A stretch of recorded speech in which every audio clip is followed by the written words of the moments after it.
I got a lot of great feedback on this article in my newsletter up on my website at craigpeterson.com, and it's about mobile malware. Did you know there are 10 different, completely different flavors of malware and what to do about it?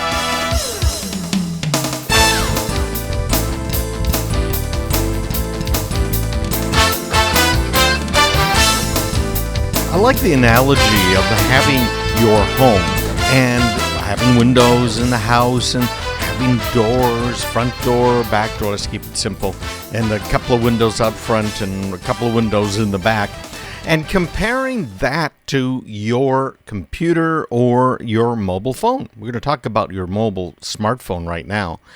But what's the comparison, you might ask? You know, the house, of course, is going to be a lot bigger. Well, both of them are subject to attack by bad guys, those hosers that want to suck all of your money out of your bank accounts and out of your house. So what do you do with your home? Well, you might put up security cameras, you might have an alarm system, but at the very least, you're going to lock the doors, right? You're going to lock the front door, you're going to lock the back door, you're going to make sure the windows are closed and locked. And, you know, if somebody really, really wants to get in, they can certainly break in through the glass, maybe knock the door down.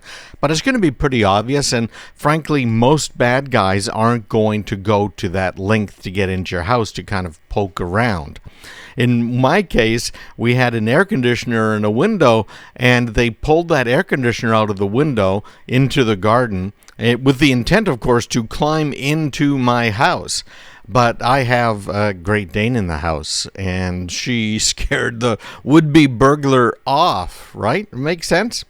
Well, if you don't lock your windows, there are ways to get in, and the same thing is true when it comes to your mobile devices. I was on with one of the subscribers to my newsletter. She had hit respond and to one of my emails, or hit reply, and said she was having problems because she had been hacked and that her email had been hacked. And so I spent over an hour with her and kind of went through, okay, why do you think we're hacked and what's going on? As it turns out, she got a phishing email. Looked exactly like it was from Microsoft. There is a couple of things in the wording that if you're a computer guy or gal, you probably would have looked at the wording of that email and say, you know, that's definitely not how this works. But it will fool most people. It fooled my dad as well. And he fell a victim to all of that sort of stuff. So they're always trying to get in, get around, send phishing emails to try and spam you out of existence, right? All of these emails. It gets so annoying. I'm getting so many of them. The good news is most of them are blocked. And our email filters that we use for our clients that are provided by Cisco, those email filters are blocking thousands, tens of thousands actually, of these malicious pieces of email that are trying to come in. And you know a little bit about that. But did you realize that your smartphone is also susceptible to some of these, particularly if you're using an Android device? I know, Craig. I knew you were going to go there because you always go there. You're always picking on Android. But if you have an Android device, if you've rooted it, and if you have also started side-loading applications, you are extremely vulnerable. So let's talk about the different flavors that are out there of mobile malware. Again, you can get this by going to my website at craigpeterson.com. You can do a little search there for the 10 flavors of mobile malware and use this. Keep this around because it's really important to know. So first up, we have spyware and malware. And these are all about invading your privacy in order to steal your personal information without you even knowing it. They collect passwords, they collect your location, and they sell them off to third parties who really don't have good intentions. These are the classic hosers that are trying to suck everything out of your accounts, right? Now, spyware and malware are, depending on what they're doing, but they are really for any any machine, right? I'm not going to just pick an Android here because you can, of course, get spyware, malware, for instance, browsing software. So it's using your browser, but most likely it's downloaded software. It's things like that really cool flashlight app, that really neat wallpaper. Both of those have been known as malware before, where they are used to deliver malware that then collects your contacts and then uses your phone to send out emails, phishing emails, as you to people you know, so that they're far more likely to open it. You got to be really careful about that. And the best thing to do is, again, do not root your phone. Don't try and get around the protections there. Keep your security updates on schedule or automatically downloaded. That's another nice thing about iOS devices, the iPhones. They just update themselves. Updates come out right away. When Apple has an update for one of these really serious vulnerabilities, they roll it out the next day. It starts to roll out. And usually within a week, I think the statistic I saw is more than 80% of the iPhones have that patch within a week. That's important. You compare that with the average Android device, 80% of the Android devices have never, ever been patched. Does that tell you something, right? Again, that's one of the reasons you want to avoid most of the Android devices. Samsung has made a change recently where they are now committing to making sure that they provide security updates for their top-of-the-line phones, only the real expensive fancy ones. Security updates for them for a 5-year period. And Apple is typically providing them for 5 to 7 years, sometimes even longer. So again, Apple's going to give you that update almost immediately. Samsung, it's going to take 3 to 6 months on usual schedules, right? Sometimes they can get it done faster. Sometimes they don't even bother with them because they have to go from Google over to Samsung, over to the software developers, and maybe drivers have to change. It can be a nightmare for them. And that's one of the big advantages Apple has, frankly, in the marketplace. They control the hardware and the software. So unlike Google, that has to worry about over 2,000 different Android devices, Apple only is worrying about a few dozen iOS devices. That's a huge advantage, frankly, for you as a user. So the next one on the list is drive-by downloads. You might not be aware of it, but you can just visit a website, and that website will potentially download malicious software. We first started seeing this on Windows computers, and the problem was you didn't even know it was being downloaded. So Microsoft kind of cleaned up their act a little bit on this and stopped some of the drive-by downloads. The same thing is true for most of the other browsers out there. I was talking to one of our listeners, helping her out this week, and she's been using the Brave browser. Brave from the Mozilla guys, that's Firefox people, and she really likes it, and it's frankly a great browser that I recommend for privacy, okay, all in all. But when you're on some of these sketchy online websites, that's where you're most likely to get one of these drive-by downloads. You might be clicking on a malicious link on a website, and that can lead to disaster. Think of red light districts. I think that might be one good way to put it.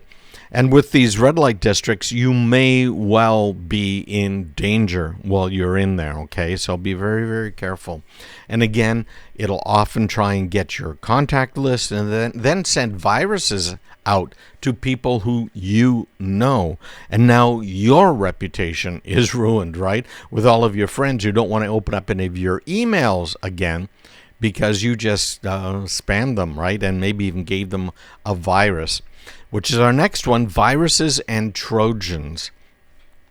Now, these usually are hiding in plain sight, especially Trojans. I mentioned a little bit earlier some of the software that's been known in the past to have malware inside of it. One of those pieces of software is the flashlight app that people were downloading that had malware inside of it that hosed all of the information that it could get out of your phone. Okay, so some of these things are Trojans. In other words, just like the Trojan horse looked like it was a gift, right? Oh yeah, it's a great gift. Let's bring it in. This is great. And inside, of course, were all kinds of people who were going to attack them, right? Bad guys by their definition. So even seemingly legitimate apps can have these viruses and Trojans on. So one of the big pieces of advice in general on your smartphone is only have software on your smartphone that you use. Delete apps that you have not been using. Apple's great about that, by the way. Apps that you haven't used in a while, it offloads from the phone. But if it's not on the phone, if you've deleted it or it's been offloaded from the phone, it can't cause any damage. Does that make sense? So it's not on the phone, you've deleted it because you weren't using it, you're fine. The other thing to remember that's huge about apps, again, especially in this day and age with the European Union going after the Apple Store and the Google Play Store, is avoid downloading apps from third-party website. So we're going to be talking about that when we get back. We're going to go into a lot more detail here on the other 7 that you need to know about here. They're part of the 10 flavors of mobile malware. What do you need to know? What are they doing? And what can you do about it?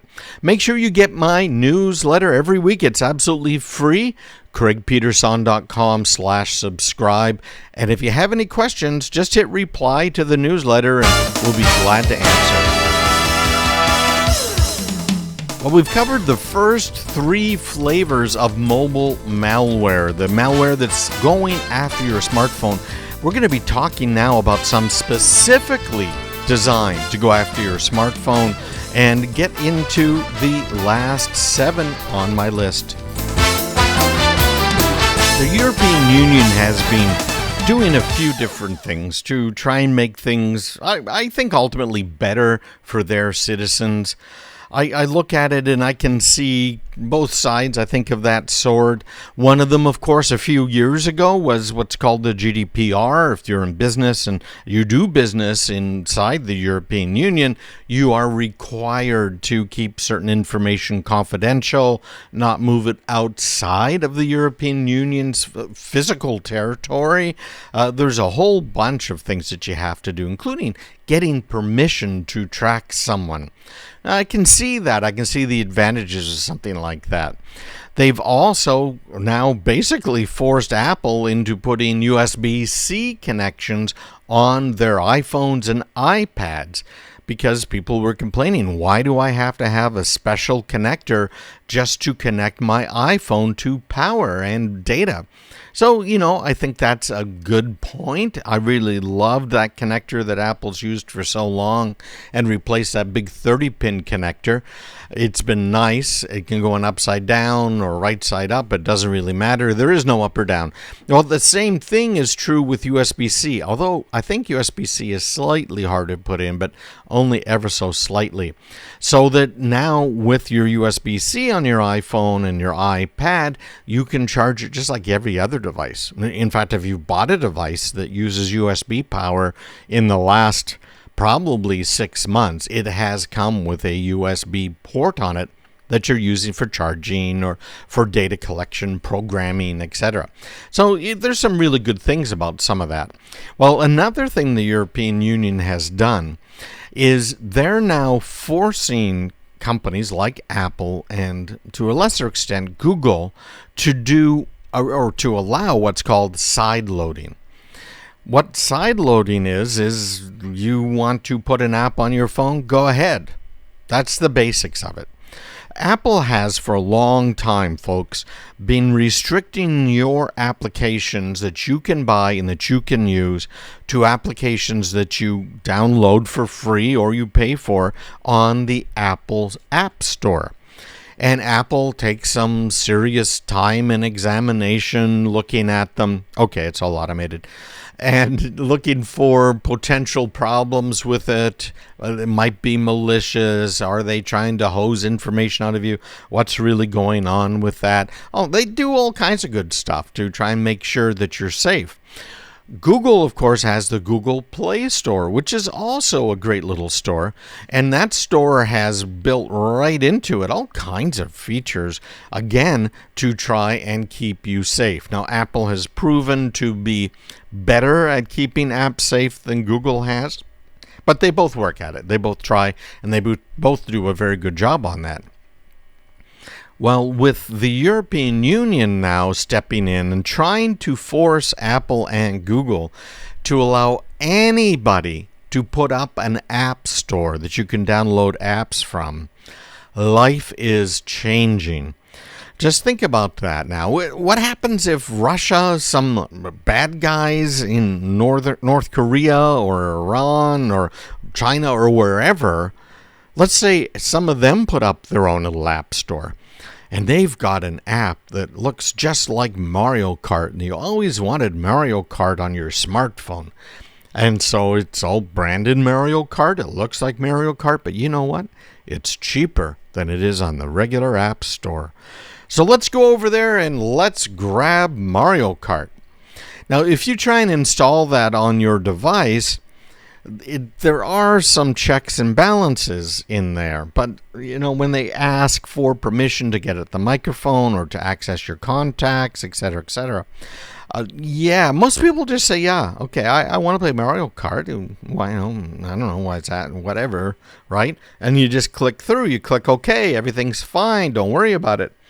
And in fact, in plain sight now, they have an app available on an app store that looks perfectly legitimate, that you're allowed to download apps onto your iPhone or your Android phone, and it is, in fact, extremely malicious. That's going to be a side effect of what is happening in Europe right now. They may not allow this side loading, in other words, using third-party apps on your iPhone in the United States, Canada, and other areas, which is, I think, a pretty good thing. And when I first got my first smartphone, it was actually an Android phone. It had LTE on it. It was a really cool phone, a high-end phone. And within just a matter of a few weeks, we returned them. We had two of them, my son and I. And we just couldn't stand it. It was just so buggy and so problematic. But, of course, one of the first things we did was to take total control of the phone. We rooted the phone, and it was pretty cool because there you go. There's a little Unix operating system underneath them. Well, Linux, in fact, on the Android. So we turned those in, and we switched them out for iPhones, never gone back, because I don't want to mess with my phone. It's something I don't want to have to think about. I have to think about my computer. I have to think about the updates. I have to think about the software that I install, keep an eye on it, work on it, fix problems with it, right? You have to do that. I don't think that's the case, for me anyways, when it comes to the smartphone. The smartphone is an appliance. It needs to just work. And maybe I get that because of all of the years of the telephone company. Anytime you pick it up, you've got dial tone. But folks, that's not what we're talking about here. We're talking about a computer that is every bit as powerful as what was on your desk last year or maybe even this year. That smartphone is a very fast, very capable computer. And the bad guys have been really focusing on those. They now have special malware that is targeted at mobile devices, and even phishing scams, which are not just linked to emails anymore. You've seen those. They started out with the Nigerian scam, right? You remember those? And it's moved on from there because they've adapted some of these for your mobile device to fit the screen, to fit what you're used to seeing on it. So they're using fake apps now to hose your data out.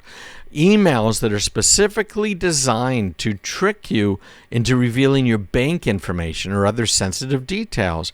They might have a game that they're providing for free, wow, on the App Store, maybe even the legitimate App Store, and you are playing that game and up pops this little menu and it looks okay, it looks pretty legitimate, and you click on allow and off it goes and downloads something else, or at the same time uploading bank account information, other sensitive information. It's really getting harder and harder for ordinary people to tell what's real from what's not. We get probably a half a dozen emails a week from our customers saying, is this a legitimate email? Is this a legitimate invoice? I just got one of those today I was looking at, and one yesterday from a listener about that whole Microsoft scam, right? So be very, very careful. And the browsers that are on our smartphones are not completely safe either. There's browser exploits that are specifically targeted at smartphones, and it's a real problem, right? So again, keep that software updated. Only download stuff from trusted sources. That means from the stores, the Apple App Store or the Google Play Store. And if you're using an Android device, you need to run regular security scans on it as well. It might sound like a hassle, but it's worth it. Hey, we are about halfway through our list. I want you to stick around because we've got more of the 10 flavors of mobile malware. What you need to know and what you need to do. CraigPeterson.com online. If you're like the rest of us, you have a mobile smartphone, and it's even more popular today to use that smartphone to go online, to do shopping and just browse around than your desktop. Well, we're going over some tips right now. Well, a little bit of safety goes a long way here, and we've got to be very careful with our mobile devices, particularly because we're using them more and more. I was looking at the stats on my CraigPeterson.com website just this week, and I was comparing mobile browsers, in other words, the browsers that are there on your smartphone or your tablet, to desktops. Now, it wasn't very long ago the desktops ruled. People were visiting my website using their desktop computers and browsers, and they were like 80-90% of the users of my website. And so when I am sending out my newsletter every week, I was thinking, okay, what are they viewing it on? Well, they're viewing it on their desktop. They're reading their emails right there, then clicking through. Therefore, I should make sure that my website and my emails were all geared towards the desktop. What surprised me this week, wow, that has completely flipped. Somewhere around 70 to 80% of the visits to CraigPeterson.com are from smartphones. Now, I don't think I'm giving away any insider secrets here. People who are in marketing probably have seen this with their clients as well. But to me, it was a bit of a surprise. But what it tells me when we're talking about these 10 tips is we need to be careful because the hosers, the bad guys, know this too. So they are putting these nasty little pieces of Trojan software, viruses, etc., on your phone as part of apps, as part of a website, kind of a drive-by download using JavaScript nowadays. And those are designed specifically for your smartphones. There was one that was going around, and it was being distributed by an ad network. Ad networks are where people will have a business and they want to advertise, and so they'll go to an ad network that puts ads up on multiple websites, and the ads will show up that are kind of geared towards you. Yeah, it makes a lot of sense, right? That way a vendor doesn't have to go and talk to 100 different owners of different websites. They just deal with the ad network. Well, the ad network was showing ads that had drive-by malware on them. They had not been paying close attention to who their customers really were, the customers buying the ads. And that caused everyone a lot of headaches. So that still can happen. In the case I'm thinking about, maybe even the worst case, they weren't taking your data. They weren't grabbing your bank account information. They weren't grabbing any of your contacts. What they were interested in is the fact that your smartphone is a pretty fast little computer. So they had JavaScript, which is a programming language that's used for web browsers and is used to display stuff on your screen. They were writing programs for a web browser to run, the web browser on your smartphone, that did Bitcoin mining. Imagine that. And so they were, in some cases, literally burning up people's smartphones because the people had them in a case and the smartphone wasn't designed to dissipate that heat, to get rid of the heat from all of that computation stuff going on. And also, of course, burning through the charge in the matter of an hour or two on the smartphone. So some of that stuff's been fixed, but again, just because you're on that smartphone doesn't mean you're safe, particularly, again, if it's an Android smartphone. Now, mobile ransomware is something most people haven't even thought about. Ransomware is something that we pay attention to on our computers. And to help combat ransomware, what do? Well, we might put firewalls in. We, for our clients, provide multiple different filtration systems for their email to make sure that ransomware isn't getting through. Of course, it can fail, but we've been quite successful at that. But how about your smartphone? Are you paying attention to potential ransomware? Clicking on your smartphone can be just as dangerous as clicking a link on your desktop as well. And what happens with ransomware? Well, it encrypts everything it can get its hands on and then demands a ransom for the key to unlock them. Many of us are using backup systems for our computers. You might be using an iPhone and you use iCloud to back up your phone, for instance. I certainly do. There's pros and cons to that, just like everything, right? But if you can't pay up, you're going to lose your data. But if you have a really good backup of your smartphone, it doesn't matter because you can just do a restore. It's very, very good. And the malware creators have gotten smarter too.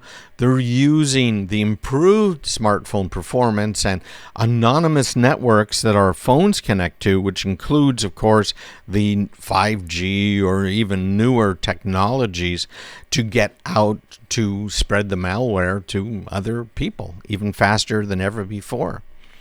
Let's not forget about spyware as we're going through this. This is something that could be right there under our noses, and it can collect sensitive data, and it can spy on us without us ever expecting or suspecting a thing.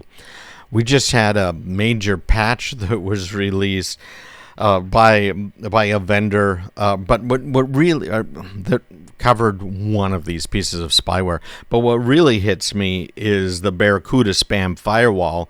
A lot of businesses use them to try and prevent spam, and as it turns out, for I think it was 7 months, the Barracuda spam firewall had been completely compromised and was being used to get into networks, monitor networks, do all kinds of nasty stuff. And it got to the point where Barracuda said, okay, we can't fix this. Let us know and we'll send you a new one. And it turned out, I read an article a couple of weeks ago that even with that, the Barracuda spam firewall still was vulnerable. They had not been able to fully patch it. So, keep your eyes on it. Anyways, spyware can be a problem. Now, there's also something called MMS malware or SMS malware. It's been more on the MMS line. This is when you send a picture or a video via a text message to someone else. Now, it doesn't have to be text message. It can be any sort of a message where you're sending a video to someone. And what the bad guys have been doing is crafting malware that basically lives inside a picture or lives inside a video or even a voicemail message, so that when your smartphone starts playing that video or opens the picture, it is now infected. And that's what that Israeli group has been doing. It's an NGO group with their malware that has been used by governments to hack into people's phones, including iPhones, by the way. Absolutely a huge problem. Android systems have had a bit more of a problem with that as well. And these are specially crafted text messages can give them full root access, which is basically unlimited access to your phone. So be careful. Google has patched up most of these vulnerabilities. Apple has as well, but be careful. When you are getting text messages, it doesn't necessarily require you to click on a link.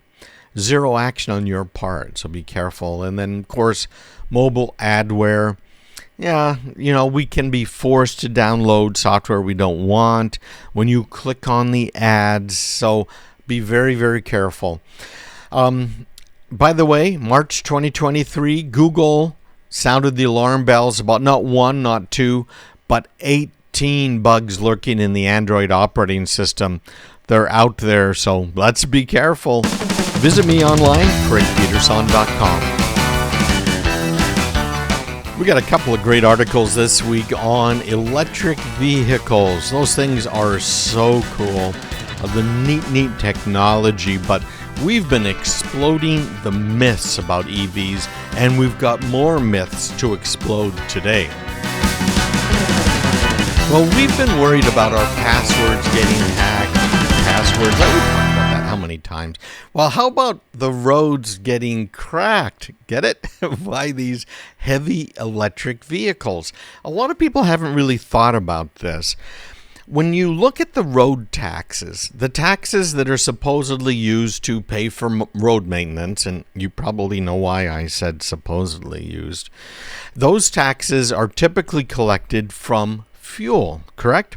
So you've got gasoline taxes that pay for the road, supposedly. You have diesel taxes. In fact, the reason diesel's so expensive has a lot to do with the taxes on diesel. Diesel trucks used to pay an over-the-road yearly fee, could amount to $9,000, $10,000, maybe even more, in order to help pay for the roads. So why would a diesel truck need to pay more in road taxes than your car or your SUV? Well, it's simple. Weight. The trucks weigh a whole lot, and almost all of the wear and tear, I think the last number I saw from the federal government was that about 98% of the road damage is caused by heavy trucks on the roads. There's only 1 or 2% that's caused by your car. So no doubt about it, by the way, we are subsidizing trucks going over the roads with our other taxes that we're paying right now, including the gas tax. That's part of the reason we don't use trains as much here as they do in some other parts of the world, because again, trains had some real subsidies and all getting all that land, but they can be far more efficient and they can handle the weight really, really well. Their trains, everything about them is designed to handle weight, lots of it. Now, how about your cars? How about your EVs? Did you know that electric cars, let's take a look at an electric vehicle like an SUV. The batteries in that EV weigh more than about 50 popular other gasoline cars. So the batteries in your EV SUV weigh as much as a Toyota Corolla or a Honda Civic. In fact, they weigh more. They weigh about 2,000, they weigh about a ton just for the batteries. Isn't that something? So where does that lead us? Well, that leads us now to this recent study that's suggesting that electric vehicles cause twice as much road damage as their gasoline counterparts. Isn't that something? So we need to weigh the pros and cons of the emission cuts and road ruts. We've got to keep an eye on this. Again, it's something that's really overlooked. And then on top of it all, how much gas does that EV buy, right? How much does it burn or buy? Unless you're like this picture I saw of an electric car pulling a small trailer, and the trailer was covered, but in the back of the trailer was a little gasoline generator that was plugged into the car to keep it going because he wanted to go on a longer trip. I just thought that was absolutely hilarious. But something like that, okay, maybe that's burning some gasoline as it's going down the road. But EVs don't burn gas, so they don't pay road taxes. They don't burn diesel, so they don't pay exorbitant road taxes. So who's paying for the roads? Well, anybody who has a regular gasoline or diesel vehicle. Who's damaging the roads? Well, more than twice the damage is being caused by an EV compared to a gasoline vehicle. So keep that in mind. Some states now are going to be charging EVs an additional fee when the vehicle is registered every year, when that license is renewed. And they're saying $100 per EV. Some states are more. I haven't heard any states that are less. But expect that to happen. You are going to be taxed, right? Death and taxes. I put in my newsletter, this came from my wife. I thought this is great. So when these electric cars' batteries overheat and burst into flames, is it still considered a zero emissions car? I thought that was pretty funny, so I included it in the newsletter this week. But it's a legitimate question, and that comes from the hurricane that they had down in Florida. Do you remember Hurricane Ian hit shore? I think it was up around the Panhandle. A lot of waterlogged cars up there. And of course, you got to be careful if you're buying a used car, make sure it was not underwater.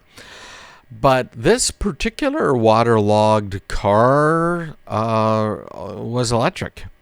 So what happens? Well, there are a ton of electric vehicles that were disabled because of the hurricane, the storm coming onto ground. So as those electric vehicle batteries corrode, fires start. When they get in accidents and the battery compartment's damaged, and by the way, the whole bottom of the electric car is a battery compartment. And what they're working on right now is moving those batteries all over the car. So the A pillar, B pillar, those, like the B pillar is that pillar that goes between the front door and the back door, just give you an idea. Those will be filled with batteries as well. Can you imagine that, right? So if you're in a head-on collision, a rear-end collision, a side collision, you're pretty much guaranteed to have that car catch fire because of the shorting in those batteries. And the electric vehicles, you might have noticed, cost a lot more to insure, because they're so expensive to repair. Many times, an accident that would be fixable, very fixable, on your gasoline car causes a complete write-off when it comes to your electric car because of the potential damage to the batteries and the battery compartment in there. I just saw another 30% drop in the value of electric cars now on the used market. And the federal government, to try and encourage people to buy a used electric car. Don't worry, people, if you buy one, and you might have to pay $20,000 for a new battery for your car. You just don't know it's used. But don't worry, we'll give you a $3,000 credit to buy a used electric car. Yeah, it's kind of crazy. By the way, it takes special training to be able to put out one of these fires on electric vehicles, and it takes thousands of gallons of water to put them out as well. Isn't that something? So Florida and California, the two states with the largest number of electric cars on the road out there. We got another green story for you here. Sweden, who is a country that decided they weren't going to bow a knee to the whole COVID craziness that happened, right? They did not do the lockdowns. They did not mandate the jab. They did not mandate the wearing of the masks. They did not close their schools. They did not force people indoors. And now the statistics are showing that, yes, it was a great idea because fewer people died, right? It's just like people getting the jab. President Biden getting COVID again, his wife getting COVID again, right? Apparently the average number of times that you got COVID if you got the jab was three times. And I had COVID. I think everybody's got it by now, right? And I only had it once, and it really wasn't too bad. So lucky me, I guess, is the bottom line. But Sweden set another milestone that maybe we should pay some attention to. Sweden has decided it wants to be green. What does that mean? Well, they figured out that, in fact, green does not mean solar panels. It does not mean windmills. It does not mean ocean power. It means nuclear power. You know, the so-called green power that many people have, many states are using, is unstable.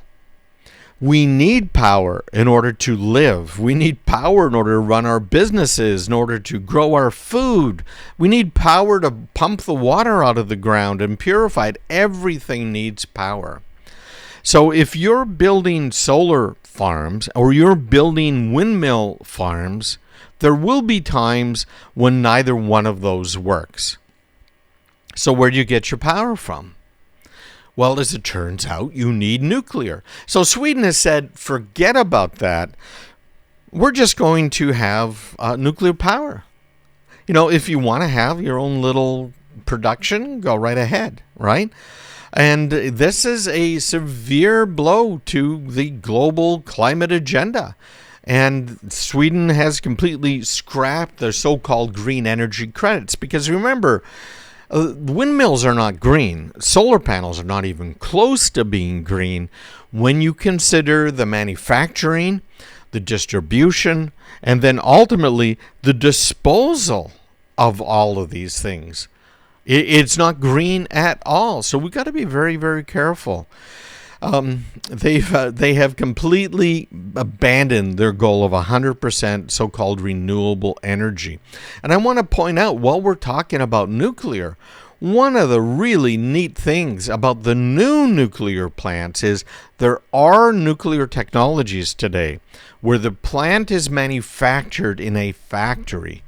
No more problems with, okay, we didn't build this right, that didn't line up, you're using a contractor that has never poured the right kind of concrete for this type of reactor, etc. It's built in a factory and shipped to the location. They are inherently safe, intrinsically safe, in fact. They don't have to have anyone monitor them. They don't have to have cooling systems. They are phenomenal. And some of these new nuclear power plants use spent nuclear fuel from the old nuclear reactors that are out there. Talking about a win-win, and Sweden's leading the way, throwing away the stupidity of some of this green movement. And I got to put this in: massive Nebraska solar park completely smashed to pieces by a hailstorm.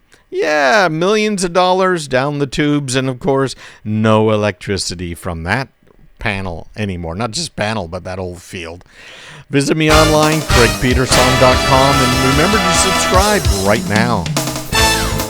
Well, we've been talking about AI for a very long time, and now we're going to talk about some of the major issues that this generative AI, which is really ChatGPT and everybody else, has. Lawsuits are flying. I talked about this a little while ago, and it's finally making it into the online media.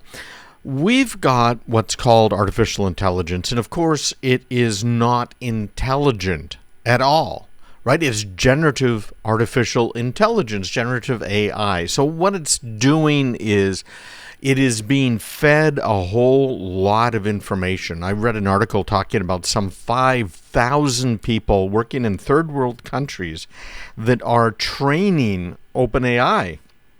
Some of these AIs, it's just incredible, are being trained by asking a question and then answering it for them. And then they kind of put two and two together and they figure out, okay, well, this is the way that would work. And so puts it together. And in fact, it's really even surprised some of its creators as to how it has been able to assemble things, look at different things and kind of pull them together, which is also how they've been able to come up with some pretty amazing cures for a number of different types of diseases. It's also how they have been able to beat some of these chess players and even Go, which is a very difficult game. Very simple, basic rules, but a very, very difficult game to play when you get down to it, and certainly to master. So it's out there getting fed this information by individuals. Much of that information is being garnered from online websites, and then the AIs are kind of let loose to do a different type of training, which is go find stuff online and kind of learn about it. Now, there's problems with that, which is why there's thousands of people who are working on training AIs. And not the least of the problems is that it is picking up some bad information, or it's putting together some incorrect stuff as it tries to really go out and handle all of this massive amount of data. Can you imagine how much data there is out there on the internet that's publicly available? And we're going to talk about some of those problems here too. So it's out there trying to figure out, okay, what do I need to learn? How does this tie into that? And it's using these hundreds of thousands of manual training pieces that have been put together, and it comes up with some amazing answers. If you've ever used ChatGPT or some of the others like Bard, and if you're a Microsoft user, you probably have used ChatGPT because Microsoft has made it available as part of their Bing search engine. They're making kind of a Clippy comeback. For those of you who remember Clippy, where the Windows operating system and the various Microsoft Office programs, as they used to be called, have this kind of AI built into them. So it's interesting to watch and to see what's happening. But ultimately, we're seeing some serious issues from a number of different sides. First of all, the content that's generated by AI is at best mediocre. Well, okay, at best average. Let's just put it that way. It's at best average. Why? Well, because what it's reading online, it's putting together. It has humans helping to put stuff together. And you can see an example of that, by the way, humans helping to put stuff together by asking it for a joke. I saw a study where they asked it 1,000 times for a joke, and usually the AIs will come up with slightly different answers every time. But they found that there really was, I think it was 3 different jokes that the AI knew, and that was it. It gave slightly different variations of them over those 1,000 iterations, but that's what it was. It was the same joke over and over again. That's what we're starting to see. This mediocre content, and that mediocre content that's coming out of the artificial intelligence out there, like the ChatGPTs of the world, is then being used to write books. And there's some estimates out there that a good 20 to 30% of all of the books for sale right now on Amazon are generated by AIs. And yeah, isn't that something when you get right down to it? It's can you trust it? Well, no, because AI hallucinates a lot, and we've talked about that sort of stuff before. So it's out there being used to generate books, being used to generate web content. Now, that all ties back into the training. How is it being trained? Well, the AIs have been crawling through websites, particularly websites like the Reddits of the world and Twitters and Wikipedia and many others. So it has all of this information that it gleaned from online. And that information is being used to generate websites. and the websites it's generating are at best moderate, but for the most part kind of mediocre. And then it is continuing to be trained. And what's it being trained on now? Well, some of that mediocre website data, isn't it? Because it's starting to read in its own output. Maybe mangled a little bit by humans, maybe not. And that now is making what used to be, average content through mediocre content to now be completely mediocre content. Something I predicted months and months ago. And I have really noticed it myself because I use AI as a research assistant. Because sometimes it comes up with some really great thoughts that I hadn't had, right? Obviously, the AI isn't thinking, but it's putting together different relationships and stuff. And so we use some of that to write some of the articles. And it does a pretty darn good job of that, but not writing itself. So it's out there crawling around. And that's causing a lot of problems. The problem I just mentioned, which is the content just keeps getting worse day by day. And the other big problems, we're going to spend a little bit of time on those right now. One of them, I have a great article from Harvard Business Review in front of me. And if you're interested, I can probably dig it up and send it off to you. But it's called Generative AI Has an Intellectual Property Problem.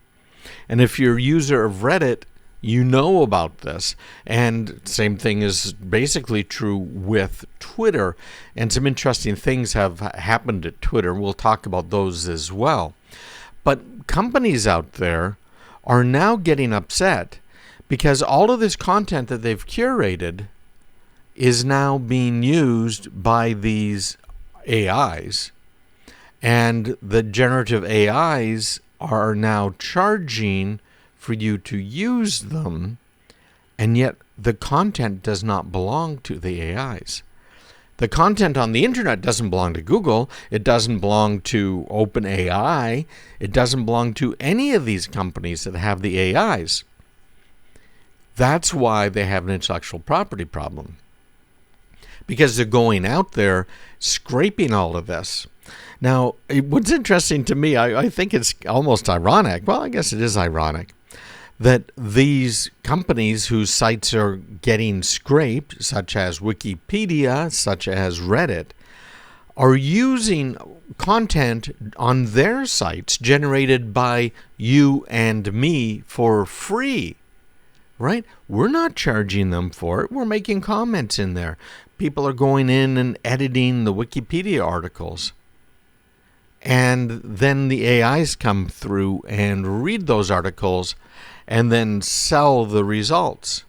Have you noticed you have to now pay $20 a month for using ChatGPT 4, and it isn't very good. In fact, they've got limits as to how many queries you can do over how many hours. That's been changing up and down a little bit. But the OpenAI guys are getting a lot of usage.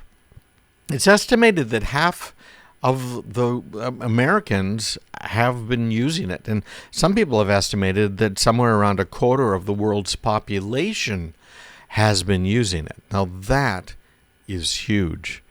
And it's causing some huge problems. It can seem like magic. I don't know if you've used or if you've seen, well, you've probably seen the output if you've been online, but things like Stable Diffusion or Midjourney. I've used DALL-E, and I use DALL-E too in order to generate some of the graphics from our website because it's quick and it's easy and I can get specific graphics generated quite easily. You get into things like Stable Diffusion and Midjourney, and it will blow your mind. The graphics, the pictures that I have DALL-E make are pretty rudimentary, pretty simple. It's just to have some decent graphics on my webpage. But these other ones are able to produce amazing artwork and are already being used to produce movies.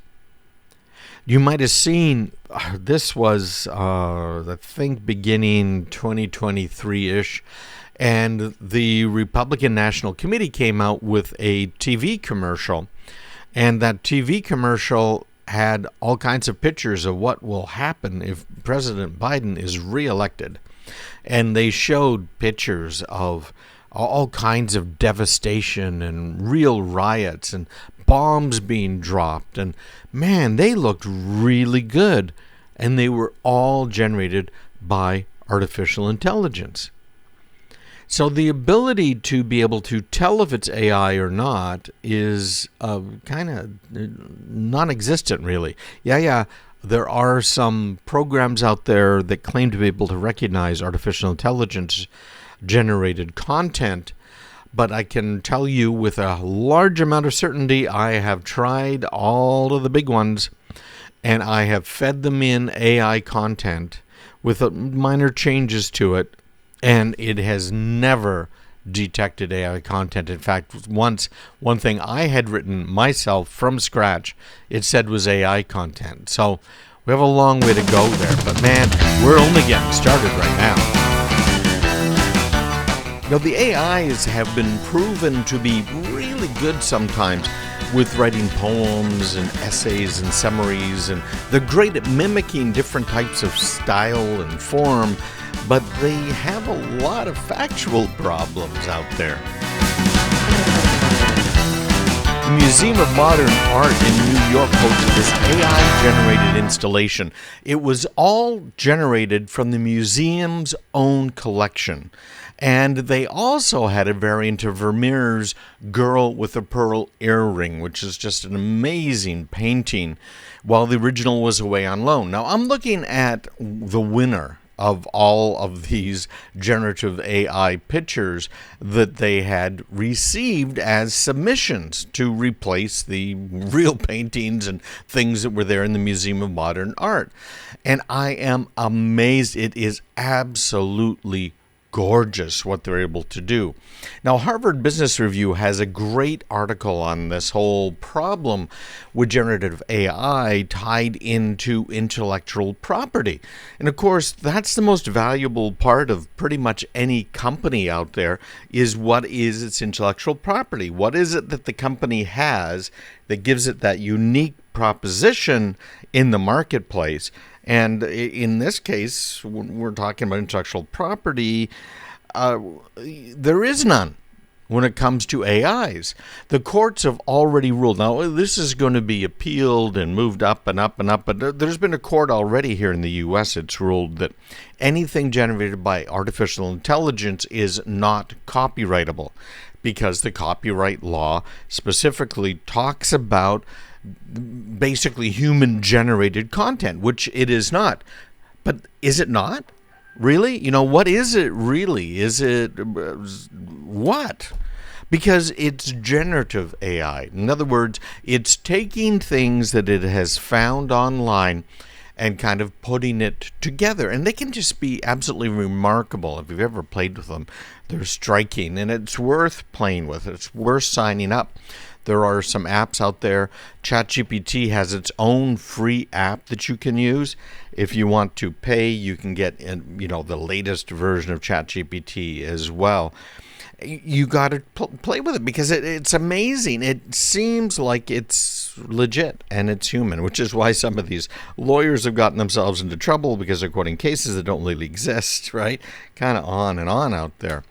But they are conjuring new material from what? From nowhere. But that's not really the case. It's not really coming up with something new. They're trained on massive amounts of data. They're trained by people putting in questions and answers. They're trained by crawling websites and causing problems. We just had a problem with Twitter where Elon Musk at the end of June had his contract up for renewal over at Amazon Web Services, which is apparently where Twitter had been hosting all of its processing power, right, and probably much of the storage. Apparently, by the way, he owed $1 billion to Amazon. I love this. I love this saying too. If you haven't heard this before, right? If you owe the bank $50,000 that you can't pay, you've got a problem. If you owe the bank $1 billion that you can't pay, the bank has a problem. And in this case, obviously, it's Amazon that had the problem with all of this. But because people wrote software that was crawling Twitter had to put limits on it. And that's what we saw there because of everything that happened at the end of June with the contract going away. Well, we're seeing the same sort of thing with Reddit, where Reddit came out and said, wait a minute now, we've got all of these discussion boards, we've been collecting all of this information, we've been making money off of it by selling advertising, but you guys who use Reddit, good for you. I so appreciate you giving us all of this wonderful information for free. And now Reddit's saying, hey, you guys can't crawl Reddit and use all of this information for free. Just because we got it for free doesn't mean you get to get it for free. Now, what's interesting to me is a lot of the administrators who have been, again, working for free for Reddit have said, hey, forget about it. We're now blocking access to all of the content in our subreddits, in our basically little bulletin board. And the reason that's kind of interesting is what right do they have to do that? Whose data is it? And man, is there a whole lot of question about that. And that question is going to be around for a long time because whose is it? You put a lot of stuff up on Facebook, and Facebook's got this Twitter competitor out there. Read the terms on it, and you'll see Facebook collects everything it possibly can about you. That's how they make their money, right? That's the old Zuckerberg way. Just fool you into giving up all of this personal information and finding out who your people are in your social circles, who's in your family, so that they can sell all that information. And they're doing it now with their latest little innovation I'm not going to name over at Facebook, Meta, that's supposedly going to compete with Twitter. But who owns your information on Facebook? In reality, it goes back to that expression that I've used for the last 20 years. If you're not paying for something on the internet, you are the product, right? Except for my email list. But you're not paying for it, right? Who's paying for it? Well, people or these businesses, these social media sites are selling your information so they can make money. So whose information is it really? With Reddit, with Twitter, with Wikipedia. Whose information is it? And now that they're shutting down access, Reddit said, hey, listen, you want to find out all of the stuff people are posting, you need to pay us millions of dollars a year. Now, there had been a great little relationship with some of these software developers who were using the Reddit APIs to tie into Reddit and make a really nice little app for you or a website so you could follow your favorite topics. Those things were all well and good until Reddit decided, no, we're going to charge now, as I said, millions of dollars for these companies to access the APIs, which these small guys can't do. A number of them just immediately said, we're gone, we can't afford this, forget it.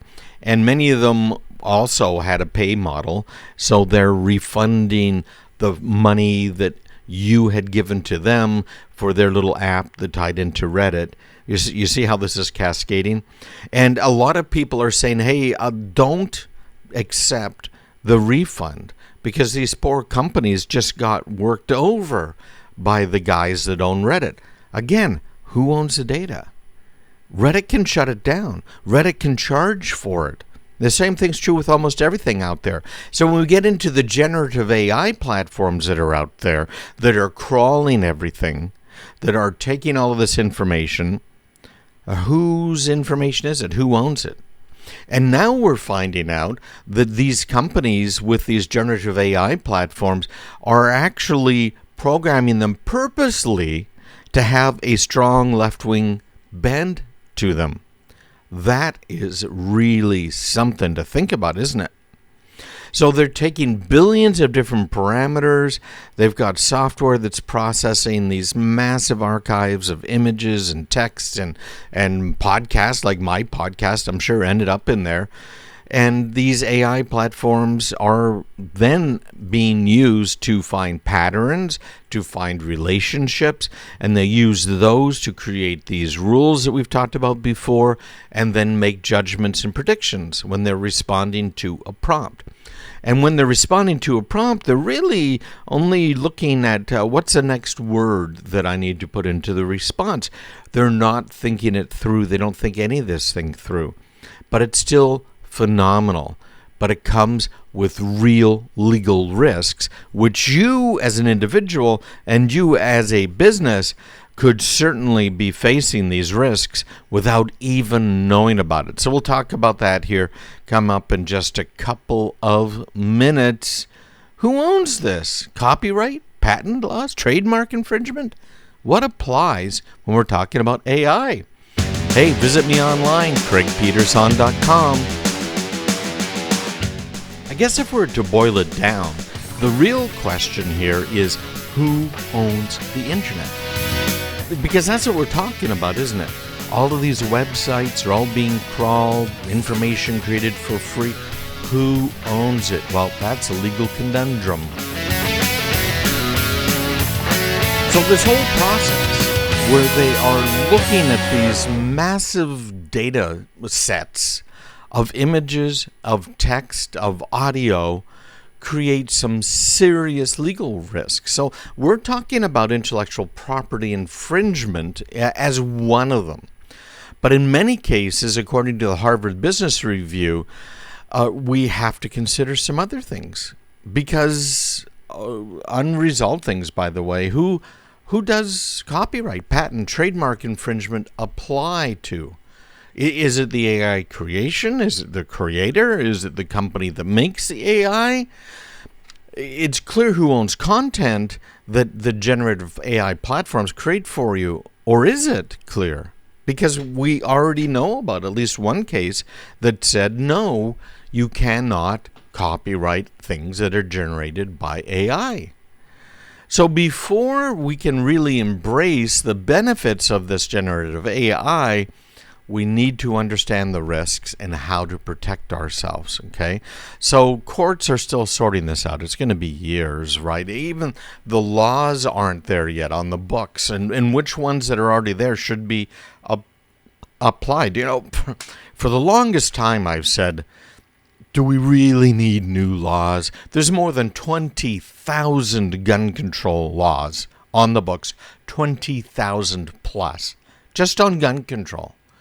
Do we really need one more? Do we need a special law about killing a federal poultry inspector?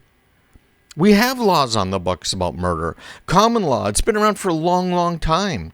In fact, the federal government didn't get involved with murder statutes until after President Kennedy was assassinated. And they were all upset because, oh my gosh, we have to follow Texas law when it comes to prosecuting someone that killed the President of the United States.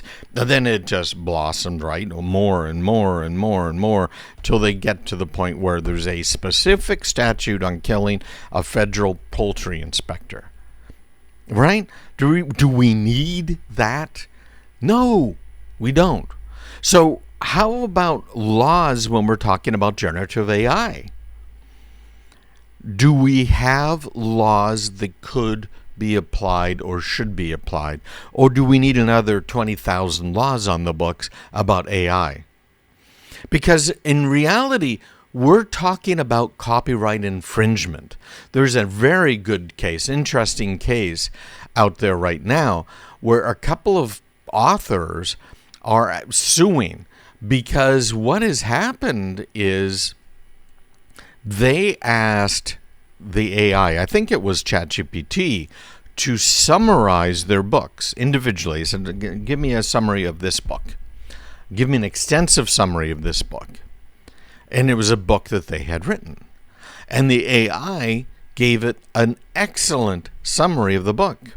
So you might be thinking, well, that's great. Isn't that cool? So now when my kids, grandkids, or me have to do book report, all I have to do is ask for an extensive summary from ChatGPT, and they'll give it to you. Well, the problem is that the fact that ChatGPT could generate an extensive summary of these authors' books means that ChatGPT had ingested, had digested, had read those books, doesn't it? Well, those books are copyrighted. Now, it's perfectly legal for me as a commentator right now. I could read you a part of any book out there, and there are laws about that. Fair use doctrine that applies differently in a school as it would in a general commentary or comedic work, right? There's all kinds of laws that kind of vary, court precedent, to let you know what can you do, how much can you do it. Well, in this case, is that summary, exhaustive summary of the book, an infringement on the copyright of the author? Right? If I was to write a summary of a book and was to publish it, an exhaustive summary, how much of that book could I quote as a critical piece? Well, as a critical piece, I could quote a whole lot of that book without getting in any trouble. But how about an AI? That AI is charging me $20 a month or whatever it is for access to the AI. That AI has obviously ingested copyrighted works. Same thing's true for these graphical things that, like I was talking about a little bit earlier, with this really cool museum piece, or a number of them actually, from the Museum of Modern Art in New York City. So they had a whole AI-generated installation. Well, one of the things you can ask the AI to do is, for instance, write in the style of, and you name somebody, whether it's a marketer or an author, well-known author, and it will spit it out in that style. I tried a bunch of different styles just to see what it would do. And it does, and it can. So is that also some sort of a violation of copyright? In this case, certainly it is, taking something from someone else without their permission, right? Which is the style. Problems. You see the problems that are coming out of this stuff here? So what's going to happen? Well, the courts are going to start looking at this, and I think what's going to end up happening is if the courts cannot come up with a clear interpretation, then we're going to see even more laws that come down to the point of, you can't quote a federal poultry inspector using AI, right? It's going to be that kind of stuff. Well, some of these claims have already been litigated. There's a case that was filed late 2022. It's called Anderson versus Stability AI and all. And 3 artists formed a class to sue multiple generative AI platforms on the basis of the AI using their original works without license to train their AI in their styles. Great piece here. You should look it up at Harvard Business Review. So it was allowing users to generate works that may be insufficiently transformative from their existing protected works. Transformative. Now, you've heard about some of these cases, I'm sure, of musicians where they got sued because, oh no, your beat, your rhythm, the tone, the underlying music theme is mimicking mine, and therefore it's a derivative work. And not just how derivative is it, how much is it transformed, is it providing something to the culture, right? There's lots of things that the courts consider in these types of cases. But in this case, it was interesting because what does it mean? What's going to happen? Well, if the court finds AI's works are unauthorized and derivative, there are substantial infringement penalties that can apply.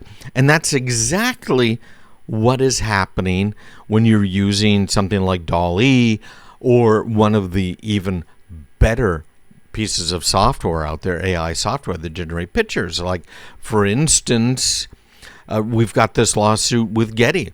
Now, Getty has all of these images that it's collected, that it licenses. Getty filed a lawsuit against Stable Diffusion, which is an amazing picture generator. alleging improper use of its photos. Because when asked, some of these AI photo generators were actually including a copyright that was over the image, which is what Getty does, in their derivative works. Now, what? Watermarked, photographed copyrights in a, obviously, derivative work from an AI. Interesting. We got more to talk about this, too. So stick around and make sure you're on my email list. Get my weekly newsletter, craigpeterson.com. Law follows technology. When the law tries to get ahead of technology, they really mess things up, which is pretty much what they did with nuclear power, by the way. But you need to know what the real issues are before you can pass any rules or regulations or laws. Obviously, this isn't something new. I want you to think back to Google and Google's founding. What does Google do? You go online, you go to Google, and you search for something. All right, that concept of a search engine has been around a long time. I used to love Alta Vista. I used to use Archie and Veronica and Jughead, right? All of these FTP searches and stuff we used to do. In fact, I ran servers for all of those for my business. But Google, it started out as, okay, basic search engine. Here's the sites you should look at. And then they started getting smarter and made more recommendations using some different technologies, basically looking at link tracking. How many people linked to this page? And that told Google how important that page was. And of course, we had the problem of all of these link factories and stuff going on, blah, blah, right? Well, Google got sued because there was a lawsuit that said, hey, wait a minute now. It's one thing for you to go and find my content online so that people can find me, right? Because you go to Google, if you want to look up Craig Peterson, I want you to find me, not some crazy football player, okay? So people weren't complaining about that too much. But then the news media started to complain because there were what were called deep links. So Google would give you a link to that specific article, and the newspapers argued, wait a minute now, you can certainly send someone to my website, and then they can kind of go through my website and find that article, but you can't send them right to that article. Obviously, in the U.S., it lost that argument. In Europe, it actually kind of stood for a while. And now there have been lawsuits against Facebook and others saying, wait a minute now, especially again in Europe and England, you cannot make money off of my news reporting, Google. It's because Google, Facebook, is the same problem. They are a lot of people's news sources, if you can believe that, but okay, that is what that is. And they are just taking data, scraping it is what the technology is called, from the newspaper's website, and we're putting it on to Google's website. Probably remember, I don't remember, it was 5+ years ago when Google all of a sudden started including snippets on the results page. So what it was doing now, you would do a search and a little snippet would come up, and it was scraping the text from books and web pages, etc. So you could see what the context was, and then you decide, am I going to go to that page or not? It's still doing that. It's been doing that for a long time, right? Underneath the title of the page, it's got the little snippet. Well, who has the rights to that snippet? That was the question. And Google defended itself, obviously successfully, against the lawsuit, saying, well, it's transformative use. We're pulling out some of the keywords, key phrases that are of interest to the Google user and putting them up there. So it allowed the court the scraping of text from books to create a search engine. And for the time being, that decision is what remains precedent for what's happening with AI. In other words, Google was permitted to scrape books to ingest books in order for it to have a result that it would show that's something small. Okay, well, that's one thing. It's what? 20 words or something. It's not a whole lot that comes up in that Google search result. But now we're talking about generative AI that has ingested these books, has ingested these web pages. So now what applies? When you sign up, for instance, I signed up for Google's Bard, which is their AI. And so if I use Google for a search, and I only use Google for technical searches, if I want to search anything else, I know Google does all kinds of politically based filtering, so I use DuckDuckGo, right, for all of those. But what'll happen now is when I do a search on Google, it either will automatically or ask me if I want to generate an AI search result as well. So right at the top of the Google search page, it'll have a summary explaining whatever it was I searched for. Again, that summary is from where? Well, it's from these websites. So who owns it? It's one thing to have 20 words in a little summary, but how about something that's a few hundred words long? Right? So that's where we're going to be going here. But there's other non-technological cases that Harvard Business Review is talking about here that could shape how the products of generative AI are treated. So there's a case before the U.S. Supreme Court against the Andy Warhol Foundation. You know who that is. And this case is brought by photographer Lynn Goldsmith, who had licensed an image of Andy Warhol. Oh no, excuse me, of Prince. That's what it was. And this could refine U.S. copyright on the issue of when a piece of art is sufficiently different from the source material to become unequivocally transformative. So I think that's probably where they're going to come down, because it is transformative. It's not like pulling out the whole book or pulling out my whole web page. It's taking it and moving it around and shuffling it.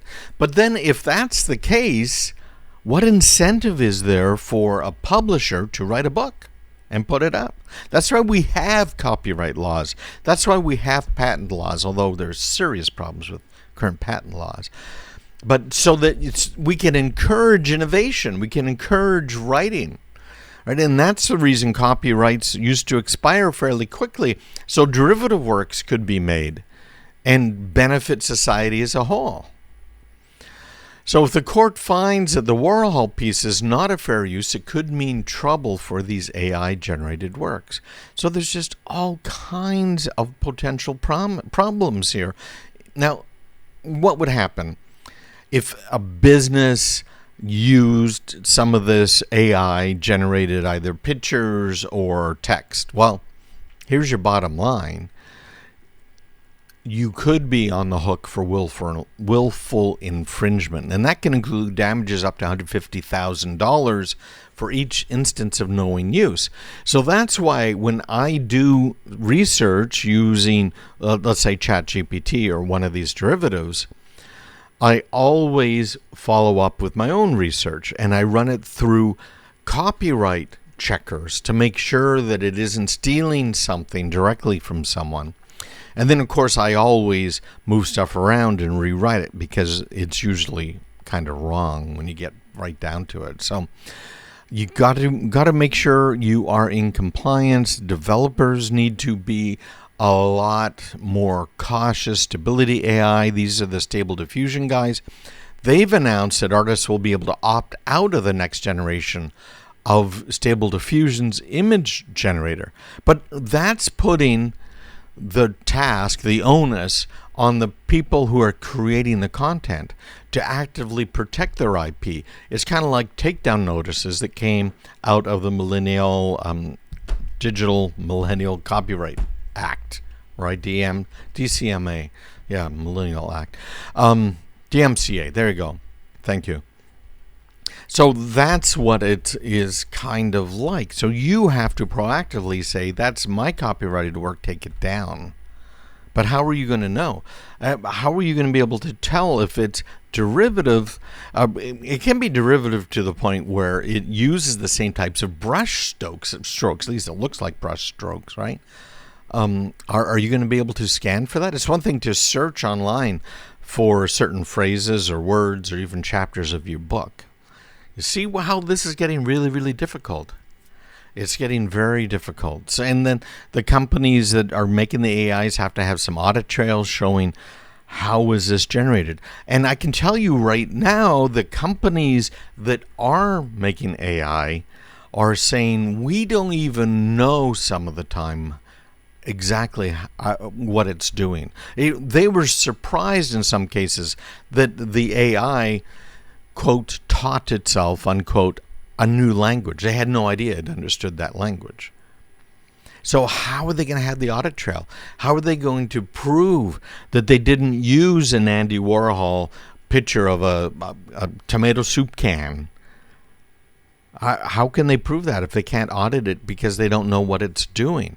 This just goes on and on. Because you can't just look for specific elements like a Nike swoosh, right? Or, Tiffany down in New York City, that jewelry store has their blue color, right? It's theirs. It's unique to them. So how can you trademark this stuff? How can you copyright it? It's just going on and on, how this is a problem for business owners. I did a really great, people told me it was a great seminar. It was fun for me anyways, about AI and how to use it. I demonstrated a bunch of different AIs. I don't know if I should do that again. I'd be glad to do it. We had a lot of home users on, some current and former teachers too, which was interesting to me because they made up a disproportionate number or percentage of the audience when I did it. Not that I have a problem with that. I think it's great, and we had some great discussions about it. But I'm kind of wondering if I shouldn't try and do some sort of a webinar on this, right? How can you as a business be safe when your employees are using these generative AIs?